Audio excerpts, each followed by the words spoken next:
السلام علیکم ورحمۃ اللہ وبرکاتہ نحمده ونصلی علی رسولہ الکریم اما بعد فاعوذ باللہ من الشیطان الرجیم بسم اللہ الرحمن الرحیم رب اشرح لی صدری ویسر لی امری واحلل عقدۃ من لسانی یفقهوا قولی الحمد للہ تفرد عزا ومجدا وجلالا وتقدس بهاء وثناء وجمالا وتوحد عظمة وكبرياء وكمالا تبارک ربنا سبحانہ وتعالی۔ ہر قسم کی تعریف اللہ کے لیے ہے، سب تعریف اللہ کے لیے ہے جو عزت اور غلبے، بزرگی اور جلال اور بڑائی میں اکیلا ہے، اور وہ پاک ذات ہے، رونق میں، روشن ہونے میں، جمال میں، وہ عظمت، بڑائی اور کمال میں اکیلا ہے، اور ہمارا رب سبحانہ و تعالی بہت بابرکت اور بلند ہے۔ اللہم صلی علی محمد وعلی آل محمد کما صلیت علی ابراہیم وعلی آل ابراہیم انک حمید مجید۔ اللہم بارک علی محمد وعلی آل محمد کما بارکت علی ابراہیم وعلی آل ابراہیم انک حمید مجید۔ صبح شام کی دعاؤں کے سلسلے میں آج ہم معوذات کے بارے میں پڑھیں گے۔ معوذات کا معنی ہوتا ہے قل هو اللہ احد، قل اعوذ برب الفلق اور قل اعوذ برب الناس۔ جب صرف سورۃ الفلق اور الناس ہوتی ہے تو اس کو کہتے ہیں معوذتین، لیکن جب قل هو اللہ یعنی تیسری سورت بھی ساتھ شامل ہوتی ہے تو اس کو کہتے ہیں معوذات، یعنی وہ صورتیں جن کے ذریعے اللہ تعالیٰ کی پناہ طلب کی جاتی ہے۔ معوذات کی اپنی ایک فضیلت ہے جو احادیث سے ہمیں پتہ چلتی ہے، خاص طور پر سورۃ الفلق اور الناس کی۔ رسول اللہ صلی اللہ علیہ وسلم نے فرمایا، کیا تم نہیں دیکھتے کہ آج کی رات ایسی آیات اتری ہیں کہ ان کی مثل کبھی دیکھی نہیں گئی، اور وہ قل اعوذ برب الفلق اور قل اعوذ برب الناس ہیں۔ اسی طرح مسند احمد کی ایک روایت میں آتا ہے، ابن عابس الجہنی روایت کرتے ہیں کہ رسول اللہ صلی اللہ علیہ وسلم نے ان سے فرمایا، اے ابن عابس، کیا میں تمہیں تعوذ کے سب سے افضل کلمات کے بارے میں نہ بتاؤں، یعنی جن سے کوئی پناہ لے، جن سے تعوذ کرنے والے تعوذ کرتے ہیں، یعنی پناہ لینے والے پناہ لیتے ہیں۔ میں نے عرض کیا، یا رسول اللہ کیوں نہیں؟ تو آپ نے فرمایا، یہ دو صورتیں ہیں، قل اعوذ برب الفلق اور قل اعوذ برب الناس۔ جو شخص صبح و شام ان کو 3 بار پڑھتا ہے وہ اسے ہر چیز سے کافی ہو جاتی ہیں۔ معاذ بن عبداللہ بن خبیب اپنے والد سے روایت کرتے ہیں، انہوں نے بیان کیا کہ ہم ایک بارش والی سخت اندھیری رات میں نکلے، جبکہ ہم رسول اللہ صلی اللہ علیہ وسلم کو ڈھونڈ رہے تھے کہ وہ ہمیں نماز پڑھائیں۔ آپ دیکھیں کہ جب بادل آ جاتے ہیں اور بارش شروع ہو جاتی ہے تو ہر طرف اندھیرا، اور رات بھی اندھیری ہو تو پھر اندھیرے پر اندھیرا ہو جاتا ہے۔ تو صحابہ پریشان ہوئے کہ تو نماز پڑھانے کا وقت ہے اور نبی صلی اللہ علیہ وسلم کہیں پر بھی نظر نہیں آ رہے، تو کیا ہوا؟ تو وہ اسی بارش میں باہر نکل گئے اور ڈھونڈنے لگ گئے آپ کو۔ تو وہ کہتے ہیں کہ ہم نے آپ کو پا لیا، تو آپ نے فرمایا، کیا تم نے نماز پڑھ لی ہے؟ تو میں نے کچھ نہ کہا۔ تو آپ نے فرمایا، کہو، تو میں کچھ نہ بولا۔ آپ نے پھر فرمایا، کہو، تو بھی میں کچھ نہ بولا۔ آپ نے فرمایا، کہو، تو میں نے عرض کیا، اللہ کے رسول صلی اللہ علیہ وسلم میں کیا کہوں؟ آپ نے فرمایا، کہو قل هو اللہ احد، پوری سورت، اور معوذتین یعنی قل اعوذ برب الفلق اور قل اعوذ برب الناس۔ صبح اور شام 3 بار یہ کہو تو ہر چیز سے تمہاری کفایت ہو جائے گی، یعنی تم ہر طرح کے شر سے محفوظ ہو جاؤ گے۔ امام شوکانی کہتے ہیں کہ اس حدیث میں دلیل ہے کہ ان صورتوں کی صبح اور شام تلاوت کرنا ہر اس چیز سے کفایت کرتا ہے جس سے انسان ڈرتا ہے، جو بھی اس کے خوف اور وہم اور وسوسے اور اندیشے ہوتے ہیں، خواہ وہ کچھ بھی ہو، تو ان چیزوں سے اللہ تعالیٰ اس کو بچا لیتا ہے۔ جہاں تک سورۃ الاخلاص کا تعلق ہے تو یہ سورت خالصتاً اللہ تعالیٰ کی صفات اور پاکی بیان کرنے پر مشتمل ہے، یعنی جب انسان اس کو پڑھتا ہے تو انسان اپنی توحید کو خالص کرتا ہے کہ میں اے رب تجھے اکیلا مانتا ہوں، سب سے بڑا مانتا ہوں۔ قل هو اللہ احد میں آپ دیکھیے اللہ تعالیٰ اپنی ربوبیت میں، الوہیت میں، الہ ہونے میں، تمام اسماء و صفات میں اکیلا ہے، کسی صفت میں اس کا کوئی شریک نہیں۔ اللہ الصمد، الصمد کے بارے میں 3 اقوال ہیں۔ الصمد وہ سردار جس کی طرف لوگ قصد کر کے جائیں جس سے بڑا کوئی سردار نہ ہو، یعنی سب سے بڑا سردار۔ الصمد وہ جو نہ کھاتا ہو نہ پیتا ہو۔ الصمد وہ جو بے نیاز ہو، کسی کا محتاج نہ ہو۔ تو ان معنی کی بنا پر یہ لفظ صرف اللہ تعالیٰ ہی کے لیے استعمال ہو سکتا ہے، اللہ الصمد۔ ابو ہریرہ کہتے ہیں کہ یہ وہ ہستی ہے جو ہر ایک سے بے نیاز ہے، جبکہ ہر کوئی اس کا محتاج ہے۔ ہم اپنی تمام حاجتوں میں، ضرورتوں میں اسی کی طرف رجوع کرتے ہیں۔ لم یلد ولم یولد، اس میں بھی اللہ تعالیٰ کی کامل بے نیازی نظر آتی ہے کہ اس کو پیدا ہونے کے لیے کسی کی ضرورت نہیں تھی، اور نہ ہی اسے کسی اولاد کی ضرورت ہے کہ جو اس کا سہارا بنے۔ تو اللہ سبحانہ وتعالیٰ تو الاول والآخر ہیں، انہوں نے نہ وہ کسی سے جنم نہیں لیا اور نہ ہی انہوں نے کسی کو جنم دیا ہے، سب اس کی مخلوق ہے۔ اس کے علاوہ جو کچھ بھی ہے وہ سب مخلوق ہے اور وہی خالق ہے۔ وَلَمْ يَكُنْ لَهُ كُفُوًا أَحَدٌ، اور کوئی بھی اس کے برابر کا نہیں، نہ اس کے ناموں میں، نہ اس کے کاموں میں، نہ اس کی صفات میں، اس کے ہمسر اور مثل کوئی بھی نہیں، نہ اس کے مرتبہ اور مقام کے برابر بھی کوئی نہیں، کوئی اس کے جوڑ یا ٹکر کا نہیں۔ تو اس کا مطلب یہ ہے کہ جب ہم یہ اقرار کرتے ہیں تو گویا ہم یہ کہتے ہیں کہ اللہ سبحانہ تعالیٰ سب سے بڑے ہیں، اور ہم اسی کو اپنا معبود سمجھ کر اسی کے آگے جھکتے ہیں۔ پھر قل اعوذ برب الفلق، یہاں پر اعوذ کا لفظ جو ہے یہ آوازہ سے ہے۔ آوازہ کا معنی ہوتا ہے کسی چیز کے ساتھ اس کے پڑوس اور جوار میں لازم ہو جانا، یعنی کسی کے ساتھ لگ جانا، کسی کا پڑوسی بن جانا۔ جیسے وہ گوشت جو ہڈیوں کے ساتھ چپک جاتا ہے، اس سے الگ ہی نہیں ہوتا، اس کو عرب لوگ اوز کہتے ہیں، کیونکہ اس نے ہڈی سے مضبوطی پکڑ لی اور اس کے ساتھ چپٹ گیا۔ تو استعاذہ کا مطلب ہوتا ہے پناہ طلب کرنا، اللہ تعالیٰ سے شر، تکلیف اور مصیبتوں سے تحفظ یا حفاظت مانگنا، اور اس کے ساتھ لگ جانا، اس کی طرف متوجہ ہو جانا۔ اور استعاذہ میں اللہ سبحانہ تعالیٰ کی تعظیم بجا لاتا ہے انسان، کیونکہ جو پناہ لیتا ہے وہ دراصل خوف میں ہوتا ہے، یعنی جب ہم پناہ لیتے ہیں تو ہمیں اندر ایک خوف ہوتا ہے کہ ہمیں کوئی بچا لے۔ تو جس سے وہ پناہ طلب کرتا ہے، لیتا ہے، وہ اس کا تحفظ کرتا ہے۔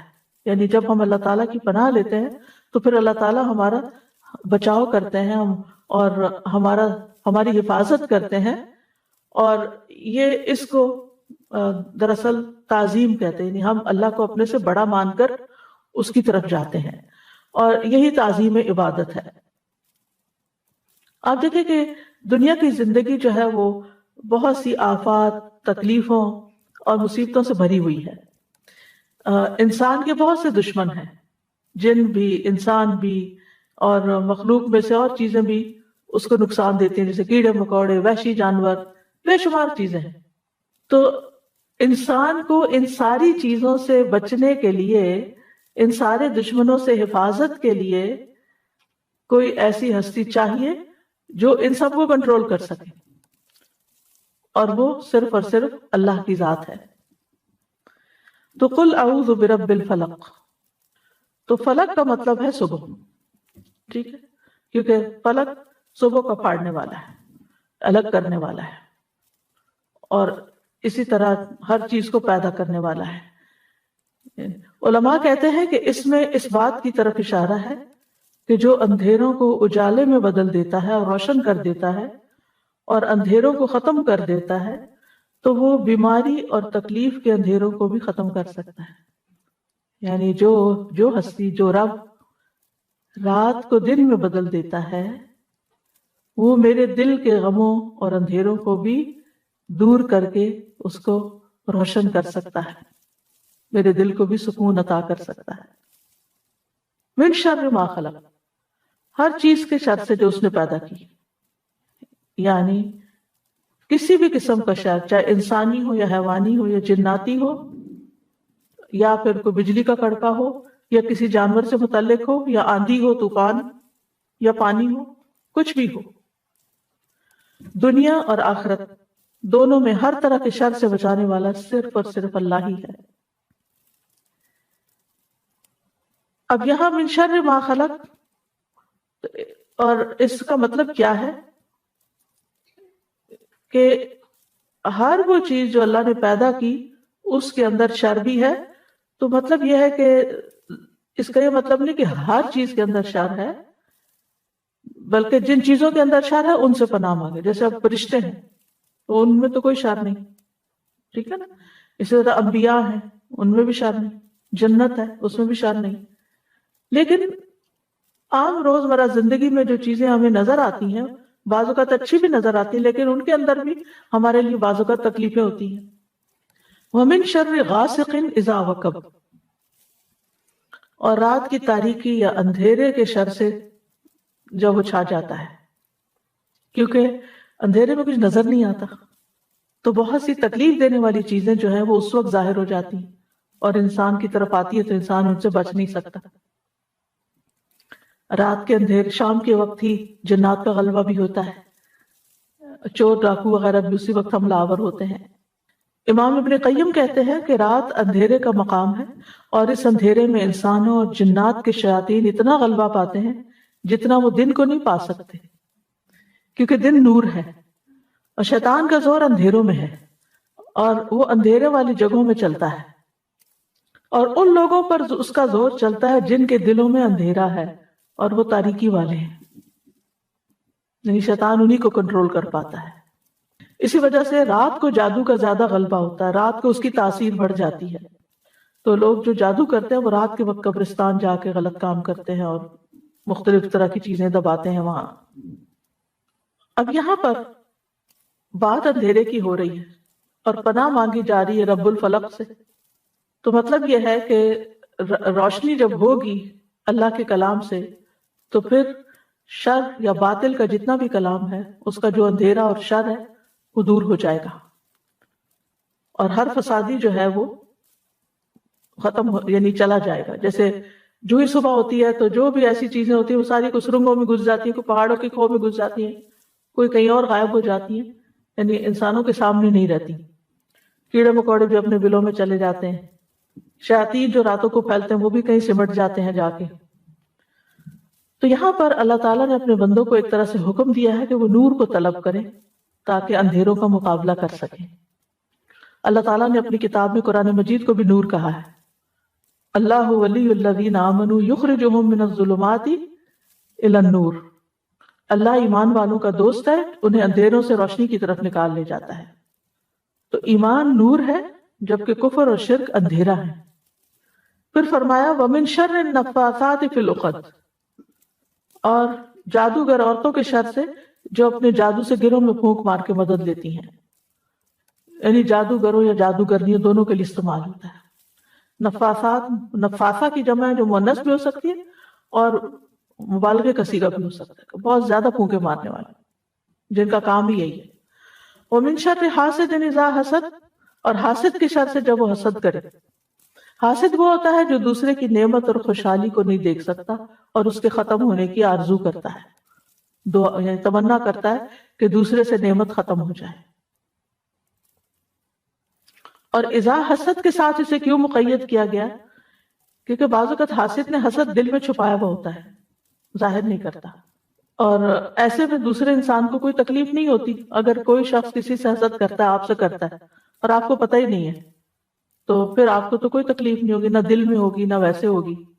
لیکن جب وہ حاسدانہ کوئی کام کرتا ہے، حاسدانہ نظروں سے دیکھتا ہے، یا کوئی ٹونٹ کرتا ہے، یا کوئی ایسی بات آپ کو سناتا ہے جس سے آپ کو تکلیف ہوتی ہے، تو اس وقت بھی انسان اللہ کی پناہ طلب کرے اور اس کے مقابلے پر ویسا نہ بن جائے۔ تو ان تمام قسم کے شر سے بچنے کے لیے ہمیں یہ سورت سکھائی گئی ہے۔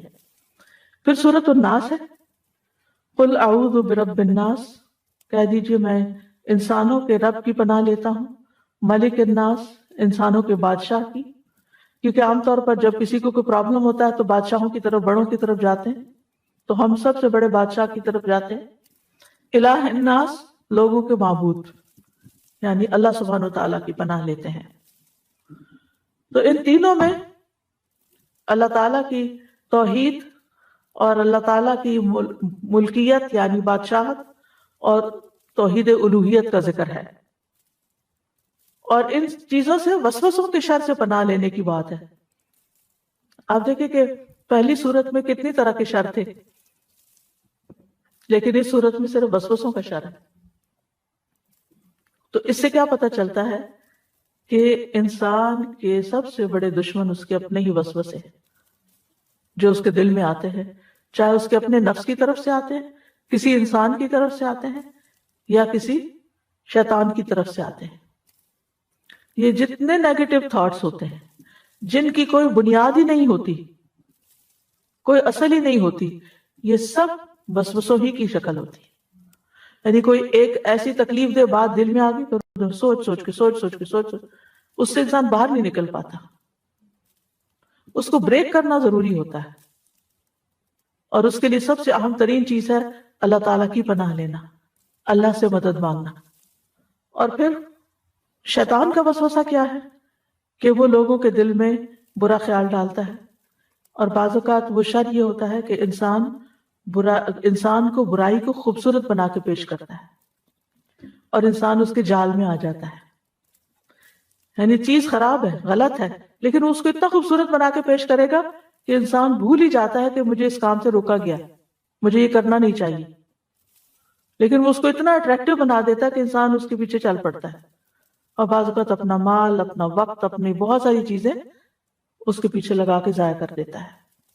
تو یاد رکھیے کہ جو وسوسہ ڈالتا ہے اس کا طریقہ یہ ہے کہ وہ آتا ہے، خیال ڈال کے چلا جاتا ہے، پھر دیکھتا ہے کہ یہ ذرا بھولنے لگا، وہ دوبارہ آ جاتا ہے، پھر اسی لیے فرمایا کہ وسواس الخناس، جو پلٹ پلٹ کے آتا ہے، یعنی انسان کو چھوڑتا ہے ہی نہیں۔ انسان اور شیطان کی یہ جنگ جو ہے یہ مرتے دم تک ہے۔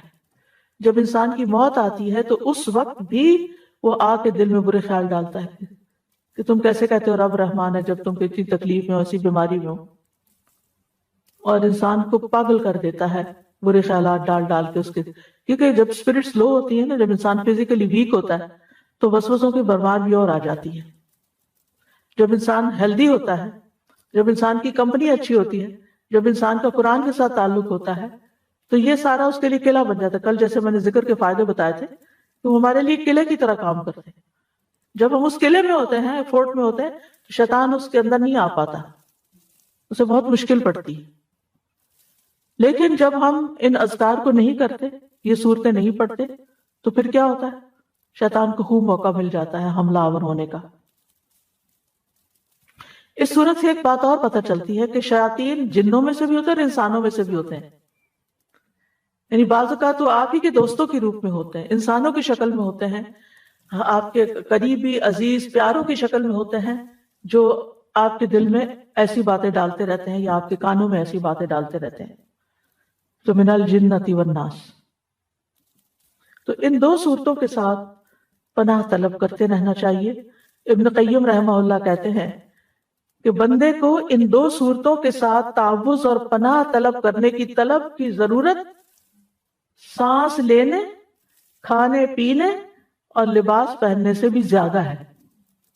یہ تین کام ہیں جو ہم روز کرتے ہیں نا، ہر وقت ہم سانس لیتے ہیں، ہر وقت ہمیں لباس چاہیے ہوتا ہے، اور پھر کھانے پینے کے بغیر بھی گزارا نہیں۔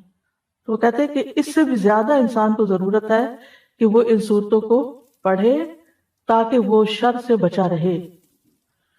سورۃ الفلق جو ہے یہ بیرونی تکلیف دہ چیزوں جو ظاہر میں نظر آتی ہیں ان سے بچنے کے لیے ہے، اور الناس اندرونی شر اور تکلیفوں سے بچنے کے لیے ہے، کیونکہ شیطان بھی چھپ کے وسوسہ ڈالتا، پتہ ہی نہیں چلتا، اور ہمارے نفس کے اندر سے جو خیالات اٹھتے وہ بھی نہیں پتہ چلتے۔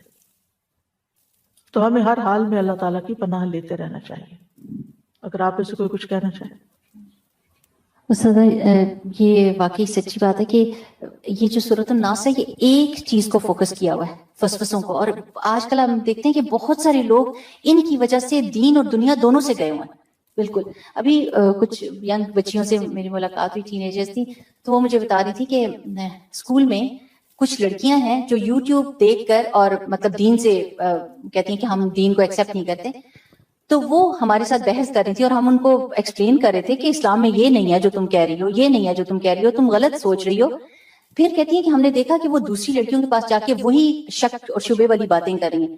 تو انہوں نے کہا کہ جب ہم نے یہ دیکھا کہ ہم اس کو روک نہیں سک رہے، تو ہم نے جا کے ان لڑکیوں کو بتا دیا beware of this girl, کہ یہ جو ہے یہ اچھی باتیں نہیں کر رہی، اس کا کنفیوژن ہے، اس کو ہمارے اس دین میں کوئی کنفیوژن نہیں. اور ماشاءاللہ مجھے اتنی خوشی ہوئی کہ ایٹ لیسٹ ان کو یہ پتا کہ اب میں ان کو روک نہیں سکتی تو ان کو پروٹیکٹ کر لوں. الحمدللہ. تو اللہ سبحانہ تعالیٰ کرے اور اگر یہ ہمارے بچے یہ صورتیں یاد کر کے صبح شام پڑھنے والے ہوں تو جو مرضی کوئی باتیں کریں ان پہ اثر نہیں ہوگی، اثر نہیں کرے، محفوظ رہیں. استاذہ جی کچھ لوگ ہوتے ہیں آس پاس آپ کے جو کہ نیگیٹو ہوتے ہیں، وہ آپ کو دیکھتے ساتھ ہی آپ کو کہیں گے آج آپ کی طبیعت ہی نہیں ٹھیک لگ رہی ہے، آپ کی شکل پہ ایسے ہے، آپ یہ ہے، آپ کے بار بار آپ کے اوپر ایسے کمنٹ کریں گے تم کچھ ہے تمہیں. اچھا میں نے تو اتنا بھی دیکھا ہے کہ کچھ لوگ پیچھے ہی پڑ جاتے ہیں اور وہ کہتے ہیں کیا بات ہے تم یہ، اور بندہ مجھے تھوڑی دیر کے لیے سوچنے بھی لگ جاتا ہے کہ ہاں مجھے کہیں کچھ بیماری ہے یا کچھ ہے. ایک تو آس پاس اپنے ہمیشہ نظر رکھنی چاہیے کہ ہمارے پاس کون لوگ، کمپنی کیا ہے، کیسے لوگ ہیں. پازیٹیو لوگوں سے اور آس پاس پازیٹیو چیزیں دیکھنے سے بھی بہت فرق پڑتا ہے، اور پازیٹیو کام کرنے سے بھی. جیسے کہ قرآن کا روز ہر ایک بندہ اپنا ٹائم ٹیبل بنائے اور اس ٹائم ٹیبل کے مطابق اگر چلے تو میرا نہیں خیال ہے کہ وہ ایسے جالوں میں پھنس سکتا ہے. میں تو یہ کہوں گی کہ جال ہوتا ہے یہ لوگوں کا. بیسیکلی اس وقت جو بات ہو رہی ہے وہ ان صورتوں پہ فوکس کرنے کی ہے کہ ان کا پڑھنا ہمارے سانس لینے سے بھی زیادہ امپورٹنٹ ہے تاکہ اللہ تعالیٰ کی پروٹیکشن میں ہوں ہم.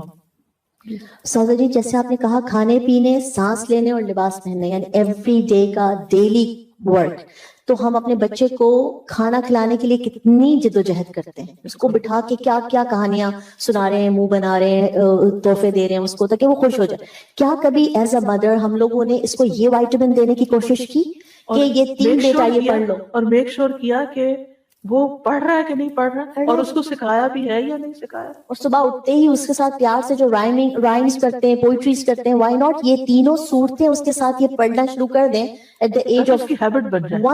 1. بچہ جو 6 مہینے کا وہ سب سمجھ رہا ہے، میں نے دیکھا، اور وہ سن رہا ہے، وہ سلام اور اپنا نام سمجھنے لگا ہے. تو اس کا مطلب آپ نے اس کے ساتھ اگر یہ 3 صورتیں صبح میں پہلی دفعہ ہی پڑھ لی یا دودھ پلاتے پلاتے سنا دی تو انشاءاللہ تعالیٰ یہ ایج آف 2 تو یہ بولنا شروع کر دے گا یہ والی بات. السلام علیکم استاذہ جی. جیسے آپ نے یہ بتایا پڑھنے کے لیے، واقعی یہ بہت بہت زوردار چیز ہے. میں نے اپنے بچے کو بتایا ہوا ہے کہ یہ رات میں پڑھ کے جھاڑ کے سویا کرو ہر صورت میں نا. تو جو بیٹا میرا جہاں رہتا تھا نا، یہ پڑھائی کر رہا ہے وہاں پہ، تو وہ وہاں پہ ایک صاحبہ ہیں جو ہر وقت کہتی ہیں کہ آؤ میرے ساتھ قرآن پڑھو. بہت لوگ اٹیچ ہو گئے ان سے نا، لیکن وہ یہ والی بات ہر وقت کہتی ہیں، وسوسہ ڈالتی کہ سنتوں کا کوئی ذکر نہیں ہے، کچھ بھی نہیں ہے، اور یہ قرآن اللہ کے یہاں سے آیا اور سنا. تو وہ میرا بیٹا ہمیشہ ہی کہتا ہے وہی بات کہ انسان بھی وسوسے ڈالتے ہیں. کہتا امی مجھے لگتا ہے یہ مینٹل کیس ہے، اور وہ ہمیشہ اسی بات میں کہتا ہے کہ یہ میرا دل نہیں مانتا. تو مجھے لگتا ہے قل اللہ پڑھاؤ ذرا بالفلق، اس سے بچتے ہیں نہیں بچے ماشاءاللہ سے. میرا تھوڑا سا سوال یہ تھا کہ جو اس میں ہے کہ ہم گروہ میں پھونک مارنے والیاں، اس کا مجھے ہمیشہ ہی کنفیوژن رہتا ہے کہ لائک پھونک مارنے والا، جیسے ہم بھی تو پڑھ کے اپنے اوپر پھونکتے ہیں، تو مجھے تھوڑی سی جی ہم اللہ کا کلام پڑھ کے اپنے ہاتھوں پہ پھونک کے پھر ان ہاتھوں کو اپنے سارے جسم پر پھیر کے جھاڑ دیتے ہیں. تو اسی طرح جو لوگ جادو کرتے ہیں وہ جادو کے کلمات پڑھتے ہیں، شیطانوں کو پکارتے ہیں، اور جو ان کا مطلوب ہوتا ہے اس سے متعلق لفظ بولتے ہیں. جیسے نام لیں گے فلان قتل شد، فلان قتل شد، فلان قتل شد، مثلا یا ان کی طلاق ہوتی، طلاق طلاق طلاق، وہ بولتے ہیں اور پھر اس ایسے کر کے پھر اس کو گرہ لگا دیتے ہیں. یعنی اس قسم کے، یہ میں مثال دے رہی ہوں، ٹھیک ہے. بعض لوگ تالے پہ پڑھ کے اس کو لاک لگا دیتے ہیں. جی سوئیاں بھی آپ نے دیکھی ہوں گی، شکل بناتے ہیں، گڑیا بنا لیتے ہیں اور اس کے اوپر سوئیاں چبوتے ہیں. وہ تصور میں اس شخص کو بناتے ہیں کہ یہ فلاں ہے، امیجن کرتے ہیں اور پھر اس کے اوپر. جی تمینہ، آج ہی صبح اتفاق کی بات ہے، آج صبح ہی مجھے کسی نے میسج کیا کہ ان کا بیٹا اور بہو بہت اچھے سے رہ رہے تھے، لیکن ان کو آپس میں بس لڑائی جھگڑا شروع ہو گیا اور کہا میں نے رہنا نہیں. لڑکی چلی گئی، بہت انہوں نے سمجھایا کیا، کہتے کوئی سمجھ نہیں آئی. کچھ عرصہ پہلے انہوں نے ان سے کانٹیکٹ کیا تو میں نے ان سے کہا کہ سورۃ البقرہ پڑھیں اور کروائیں. اچھا اتفاق سے ان کو بیڈ کے میٹرس کسی طرح اٹھایا، اس کے نیچے سے کالے کپڑے میں گرے لگی ہوئی ملی. اچھا وہ انہوں نے بتائی نہیں، وہ کالا ان کے ہسبینڈ نے اٹھا کے تو ٹریش میں ڈال دیا، ٹریش باہر چلا گیا، گرے ہی نہیں کھولی. پتہ ہی نہیں ہمیں کہ جادو سے نکلنا کیسے. یہ تو کلام کی برکت سے اللہ نے وہ چیز دکھا دی کہ یہ چیز فساد کی جڑ. اب ہونا یہ چاہیے تھا کہ جیسے نبی صلی اللہ علیہ وسلم پر جب وہ جادو کا اثر ہوا تھا تو وہ کنویں سے نکلوایا گیا تھا، وہ دھاگے جس پر بال تھے آپ کے اور وہ جس پہ ناٹس تھی، تو آپ ایک ایک گرہ کو ایک ایک آیت پڑھتے جا رہے تھے اور ایک ایک گرہ کھولتے جا رہے. وہ 11 گرے تھے اور 11 یہ آیتیں پڑھ کے تو اس جو ہی یہ پڑھا کہ کھولا گیا تو آپ اس کیفیت سے باہر آ گئے. جادو سے ٹوٹ جاتا ہے سورہ ناس سے؟ جی الفلق اور ناس سے ٹوٹ جاتا ہے. السلام علیکم ورحمۃ اللہ وبرکاتہ. استاذہ جیسے کبھی کوئی بولتا ہے نا کہ آپ نا دم کروائیں کچھ کسی سے اور پھر آپ کے ہے نا ہسبینڈ اگینسٹ ہوتے ہیں اس کے، تو پھر اس میں ہمیں کیا کرنا ہے؟ آپ کو لگتا ہے واقعی آپ کی صحت طبیعت بہت خراب ہو رہی ہے، گر رہی ہے، آپ کے اوپر اثرات ہیں یا جادو کسی نے کیا ہے، کوئی میڈیسن آپ کو سوٹ نہیں ہو رہی، تو پھر اس میں کیا کرنا ہے؟ علاج کروانا انسان کا بنیادی حق ہے. اگر کوئی شوہر علاج نہیں کرواتا بیوی کا تو اس کا بھی مطلب نہیں کہ بیوی بیمار ہو کے ختم ہو جائے، وہ اپنا علاج کروا سکتی ہے. تو ہم اپنے گھر میں نہیں، مطلب ہمیں ان کی اطاعت کرنی ہے نا، تو اطاعت کس چیز میں کرنی ہے؟ مطلب وہ جو صحیح بات ہوتی ہے. جی ٹھیک ہے نا، جی ایک صحیح بات میں اطاعت کرنی ہوتی ہے. لیکن اگر کوئی ایسی بات ہے کہ جو آپ کی جان مال عزت کے خلاف جا رہی ہے تو اس میں تو اطاعت نہیں کرنی ہوتی. تو جیسے ہم اپنے ہے نا فرینڈ یا کسی کو ایسا کچھ ہے تو ان کو ہم اپنے گھر میں کروا سکتے لا کے. اللہ کا کلام یعنی یہ نہیں جی کہ آپ کو اللہ کا کلام، اللہ کا کلام پڑھنے میں کوئی اجازت کی ضرورت نہیں ہوتی. پھر ہسبینڈ کا کوئی اس میں بنی ہے نہیں تو اللہ کا کلام پڑھیں گے نا. اس میں ان کو دیکھیں یہ ایسے ہی ہے. کچھ ہسبینڈ کو نماز پڑھنے پہ بھی اعتراض ہوتا ہے، شاید آپ نے بھی سنا. مجھے کئی خواتین نے بتایا کہ ہمارے ہسبینڈ کہتے ہیں میرے سامنے نماز ہی نہیں پڑھو، تو وہ آ جائیں تو گھر میں فساد ہو جاتا ہے اگر مجھے نماز پڑھتے دیکھ لیں. اب اس کا کیا مطلب ہے کہ عورت نماز چھوڑ دے گی؟ نہیں، اللہ کی عبادت ہے. تو بیماری کے وقت قرآن سے شفا حاصل کرنا بھی ایک عبادت کی قسم ہے، بجائے اس کے کہ انسان غلط اٹھ کے اور جادوگروں کے پاس جائے.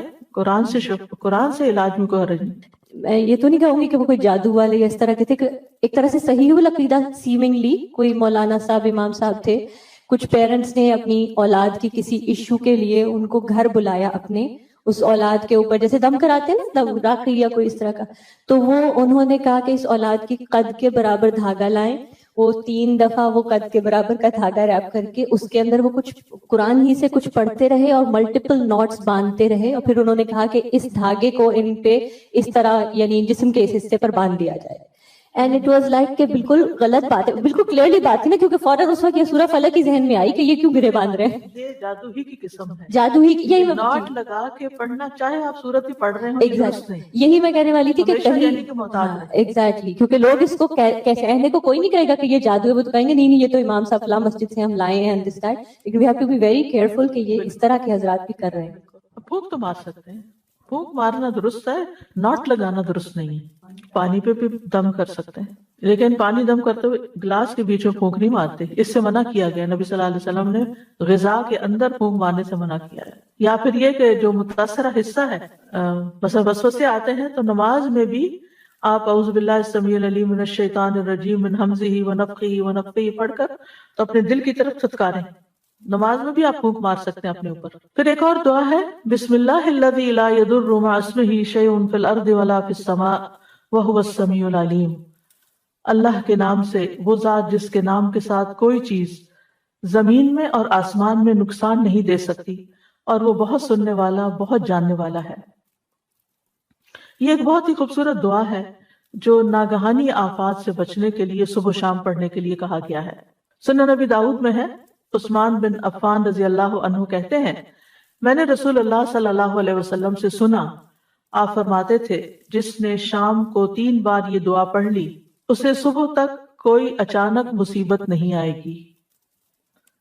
یہی دعا بسم اللہ الذی لا یضر آخر تک۔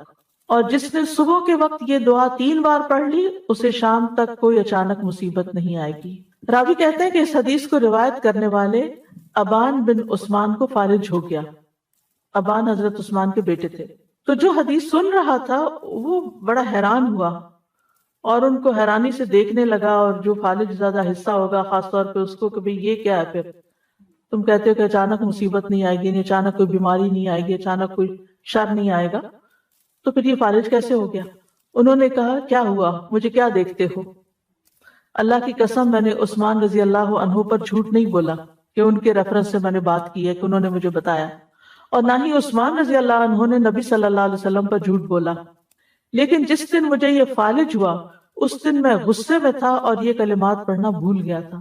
تو اس سے یہ پتہ چلتا ہے کہ اگر آپ چھوڑ دیتے ہیں ایک دن بھی تو نقصان ہو سکتا، نہ بھی ہو، ضروری بھی نہیں، لیکن موسٹ پروبیبلی کوئی مصیبت آ بھی سکتی ہے۔ جی ہاں، یعنی جب تقدیر نے نافذ ہونا ہو تو انسان بھول بھی جاتا ہے۔ تو بسم اللہ، اللہ کے نام کے ساتھ پناہ لیتا ہوں۔ لا یضر مع اسمہ شیء فی الارض، یعنی اللہ کا نام لینے سے کوئی چیز زمین میں نقصان نہیں دیتی، یعنی جو اللہ کے نام کو اپنے ساتھ رکھتا ہے، اللہ کے نام کا ورد کرتا رہتا ہے، اپنے لیے لازم کرتا ہے، اس کو کوئی چیز نقصان نہیں دیتی، یعنی اللہ کے نام سے، اللہ کے نام کی برکت کی وجہ سے کوئی چیز نقصان نہیں پہنچا سکتی، نہ زمین میں نہ آسمان میں۔ زمین میں تو بہت ساری طرح طرح کی مصیبتیں ہیں، اور آسمان سے یعنی اوپر بلندی سے بارش اتر سکتی ہے، زیادہ برف پڑ سکتی ہے، اولے پڑ سکتے ہیں، بجلی کڑک کے گر سکتی ہے، یعنی کوئی بھی چیز اوپر سے اچانک آ سکتی، یا ہوا کوئی چیز اڑا کے آپ کے اوپر لا کے گرا سکتی، اینی تھنگ۔ تو نہ اوپر سے نہ نیچے سے کوئی چیز نقصان نہیں دیتی۔ وَهُوَ السَّمِيعُ الْعَلِيمُ، اور وہ ہر چیز کو سننے والا، سارے اقوال کو اور سارے افعال ہمارے خوب جاننے والا ہے۔ تو یہ دعا ان اذکار میں سے ہے جن کی ہر مسلمان کو صبح و شام پابندی کرنی چاہیے، تاکہ اللہ کے حکم سے اچانک پہنچنے والی مصیبتوں، بلاؤں اور تکلیفوں اور نقصان سے انسان محفوظ رہ سکے۔ امام قرطبی کہتے ہیں کہ یہ حدیث صحیح ہے، صادق و امین صلی اللہ علیہ وسلم کی ہے، اس پر ہمیں دلیل اور تجربے ہر دو طرح سے اطمینان ہے۔ دلیل تو یہ ہے کہ یہ ثابت صحیح حدیث ہے، اور تجربہ ایکسپیرینس بھی کیا انہوں نے۔ وہ کہتے ہیں کہ جب میں نے یہ روایت سنی تھی، تو میں پابندی سے اس کو پڑھتا تھا، پھر جب مجھ سے چھوٹ گئی تو مدینہ میں ایک رات مجھے بچھو نے کاٹ لیا۔ جب میں نے خوب سوچ بچار کی تو مجھے یاد آیا کہ میں نے یہ کلمات نہیں پڑھے تھے۔ تو یاد رکھیے کہ اس میں اصل جو حفاظت کا سبب ہے وہ اللہ کا نام ہے، بسم اللہ الذی لا یضر، اللہ کا نام لیا جائے تو کوئی چیز نقصان نہیں دیتی۔ اس لیے ہمیں کھانا کھاتے ہوئے، پانی پیتے ہوئے، اب آپ دیکھیں اکثر ہم سنتے اور پڑھتے اور دیکھتے رہتے ہیں کہ ہر دوسرا بندہ یہ بات کر رہا ہوتا ہے کہ اب یہ پانی میں کلورین ہے، تو فلاں فوڈ میں کیمیکلز ہیں، تو ویجیٹیبلز کھائے تو ان کے اندر بھی بہت سے وہ جس طرح گرو کی جاتی ہیں ان میں پتہ نہیں کیا کچھ ہے، اگر آپ گوشت کھاتے ہیں تو اس کے اپنے نقصان ہیں، اور یعنی طرح طرح کی کوئی چیز مجھے لگتا نہیں کہ حلال طیب کی فل کیٹیگری میں آتی ہو۔ ہر چیز کے اندر کچھ نہ، پھر انسان کہاں جائے؟ کسی اور پلانٹ پہ تو نہیں جا سکتا۔ اگر آپ یہ کہیں نا کہ آپ یہاں سے کسی ولیج میں چلے جائیں تو ولیج میں جو اگایا جاتا ہے وہ اسی طریقے کھادیں ڈال رہے ہیں، طرح طرح کے کیمیکل ڈال رہے ہیں، اسپرے کر رہے ہیں، یعنی ولیج ہو، ہاں زیادہ سے زیادہ یہ ہو سکتا ہے کہ آپ کا کچن گارڈن ہو، لیکن اس میں بھی جو سوائل آپ لا کے ڈالیں گے اس کے آلریڈی اس کے اندر کچھ پیسٹی سائڈز ہوں گی۔ تو اس لیے کوئی بھی چیز بچی ہوئی نہیں ہے، اور پھر کریں کیا؟ جو کھائیں پیئیں اس پر اللہ کا نام لے لیں، اور اگر کسی چیز کے بارے میں زیادہ شک ہے تو پوری دعا پڑھ لیں، بسم اللہ الذی لا یضر مع اسمہ شیء فی الارض ولا فی السماء وهو السمیع العلیم۔ خاص طور پر کوئی دوائی وغیرہ کھا رہے ہیں یا کوئی انجیکشن لگا رہے ہیں کہ آپ کو اس کے سائیڈ ایفیکٹس کا خوف ہے، یا آپ سرجری کے لیے جا رہے ہیں، یا مطلب کوئی بھی چیز جس سے آپ کو خوف ہے، خطرہ ہے، وہم ہے، تو آپ اس سے بچنے کے لیے یہ دعا پڑھ لیں. میٹھا پسند ہے تو اس کو پڑھ، اسے کھاتے ہوئے بھی پڑھ لیا کریں. اور ویسے بھی اگر ہم بسم اللہ پڑھ لیتے ہیں نا، جس چیز پہ بسم اللہ پڑھ لیتے ہیں اس کے اندر برکت ہو جاتی ہے، اور برکت ہونے کا مطلب تو اس کی خیر نصیب ہوتی ہے، اللہ شر سے بچا لیتے ہیں. جابر بن عبداللہ کہتے ہیں کہ رسول اللہ صلی اللہ علیہ وسلم نے فرمایا جب تم رات کو کتے کے بھونکنے یا گدھے کے ہینگنے کی آواز سنو تو اللہ کی پناہ طلب کیا کرو، اعوذ باللہ پڑھا کرو، کیونکہ جو کچھ وہ دیکھتے ہیں تم نہیں دیکھتے. جب لوگ سو جاتے ہیں تو باہر نہ نکلا کرو، کیونکہ اللہ عز و جل رات کے وقت اپنی مخلوق میں سے جس کو چاہتا ہے پھیلا دیتا ہے. اور اللہ کا نام لے کر دروازے بند کیا کرو، یعنی اپنے کمرے کا دروازہ بند کر رہے ہو یا گھر کا بند کر رہے ہو، بسم اللہ پڑھ کے کیا کریں، کیونکہ شیطان وہ دروازہ نہیں کھولتا جسے اللہ کا نام لے کر بند کیا گیا ہو.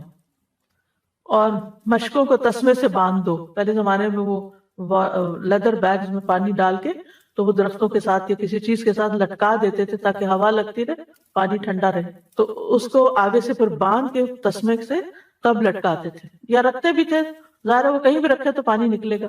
تو جب اس کا منہ بند کریں، بوتل کا ڈھکن بند کریں، فریج بند کریں، بسم اللہ پڑھ لیں. مٹکوں کو ڈھانپ دو، یعنی جس میں سے پانی لے کے پیتے ہو. برتنوں کو اوندا کر دو، کھلے برتن نہیں چھوڑو. یہ حفاظت کے سارے طریقے ہمارے دین نے ہمیں سکھائے، اور اللہ سے بڑھ کر کون جانتا ہے. جس نے وحی کے ذریعے نبی صلی اللہ علیہ وسلم کو یہ ساری باتیں سکھائی اور پھر آپ نے ہم تک یہ پہنچائی.